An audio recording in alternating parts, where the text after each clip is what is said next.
Peer support is basically patients who share the diagnosis of kidney disease, learning from each other and supporting each other. Sometimes it's called befriending and sometimes it's called mentoring. And sometimes it's more to do with information exchange, whereas at other times it might be more to do with just having someone there who understands. So it can come in lots of different shapes and sizes. That's one of the really good things about it. A patient who is in need of some information or some support can ask for exactly what they need, and the people who support them don't have their own agenda. They're patients who can draw on their own experiences or just be someone there to listen and who understands, and in that way patients can come out of it feeling reassured, feeling normal. Someone else has been through that and felt the same, so they're less isolated. They can feel much more optimistic about the future. They've got this role model, they've got this person they can see themselves becoming. It can help them make decisions and take control of things and learn to self-manage. So there's all sorts of benefits that it can have, and all of those benefits obviously help the patients, and for doctors and nurses it can really be a useful tool for us. It can make our lives a lot easier, because all of these benefits are things that we want from our patients, but that sometimes we're not the best person to deliver, and patients really can have such a big influence on other patients, and make them feel so much better just from one conversation when we've been saying it again and again and again, and it's not quite had the same impact. So some doctors and nurses think peer support is an excellent idea from the off and they embrace it, but most people have some concerns, because you do put that peer supporter, that patient, in quite a position of responsibility, and you do put quite a lot of trust in them that they're not going to say anything damaging, they're not going to frighten the person who they're talking to.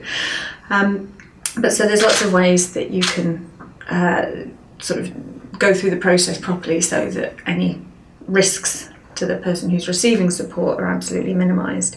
So one of the things that you want to do is select patients who are vaguely sensible. That doesn't mean patients who are perfect patients, but it's patients who can communicate fairly well and who have some sensitivity and understanding. And then the training that we have does really help them know how important the listening is. Peers will draw a lot on their own experiences and share practical tips or the benefit of things that they've learned, but that's not what they're in there first and foremost to do. First and foremost, they need to listen so that they can understand what the patient who they're supporting wants and needs, and so the training very much looks at that and gets them to listen before they speak, and make sure that they know how important it is to be sensitive to the kind of person who they've got in front of them and the worries and fears that that person's brought with them.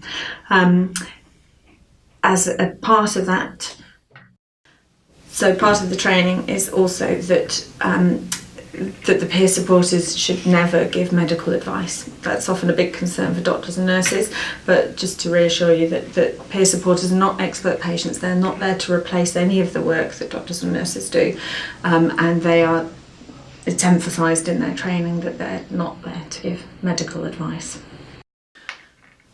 So peer support, it can vary quite a lot. There's a lot of different ways that you can offer it and that patients can receive it. So some patients like the convenience or the anonymity of just talking to someone over the phone or just even exchanging emails.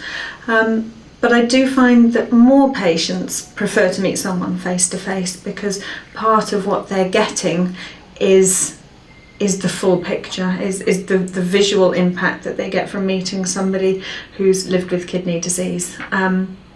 Sometimes you need to facilitate that face-to-face meeting, for example, by having peer supporters available at off-sites and satellite clinics, or tying in visits with other hospital appointments, so that you can enable people to get the support that works best for them. But having these range of options individually, patients sometimes like to meet just as pairs. Some patients prefer to sort of have a support group.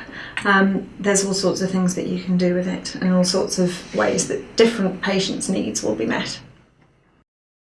Peer support in this kind of format is a bit different to patients just joining a blog or a forum where anybody might be giving them advice or help, because one of the things which this kind of project involves is a very careful matching process, so that the person who's receiving support is put together with someone who has sort of exactly the right experience that they want to know about. The clinical things are usually the most important, so if somebody wants to speak to someone who shares their diagnosis of lupus, obviously you need to tee them up with someone who's had lupus, or if they want to find out more about home haemodialysis, then you need to tee them up with someone who's on home haemodialysis. And things like the demographics, so pairing a woman up with a woman, or a retired person up with a retired person, those things are still quite important but secondary, and it's good to actually ask the patient who's come forward how much those things matter to them, and then you can use hopefully your whole pool of supporters to find the person who's going to be a really good match in terms of what they're after and the kind of person that they are. For a peer support service to really work well in a unit, every single member of staff can play a role in just making sure that patients know about it, because if your patients don't know about it, then they're not going to be able to access it, or know that it's something that could help them. So it doesn't matter how junior you are, it doesn't matter whether you're a dietitian or a nurse or a doctor. If you ever have an opportunity to say to a patient, oh, do you know that we've got this peer mentor service, and it's patients who know exactly what it's like to be in your shoes, do you think you'd like to meet one of them? Then that's all you need to do. So it only takes a few seconds of your time. They might say no, they might ask for some more information. Don't think that then you've done your job. The next time you see them, or a few months down the line, did you think about that peer support? Do you remember I asked you about that peer support? Because you don't know when the time is going to be right for that patient. And they're not going to necessarily remember or have the confidence to come back to you and say, oh, do you know that thing that you mentioned when we last met? And it's really something that just nudge. Don't force, but do just nudge and do just remind, and everybody can play a part in doing that, so that any patient can say yes when the time's right for them. So all sorts of patients can benefit, and it's often actually not the patients who you might assume are the ones who are going to benefit and say yes, which again is why it's important for everybody to talk about it, and for you not to make prior judgments about who might benefit and who not.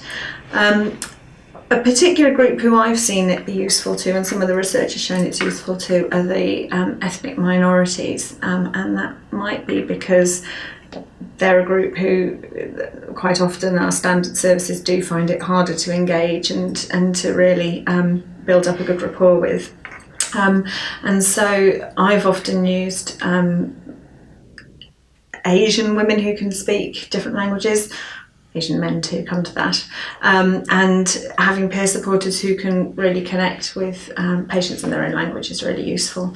And in fact, at my unit, Black and ethnic minority supporters were used much more than others. So that's a really good sort of specific area where peer support can make a big difference.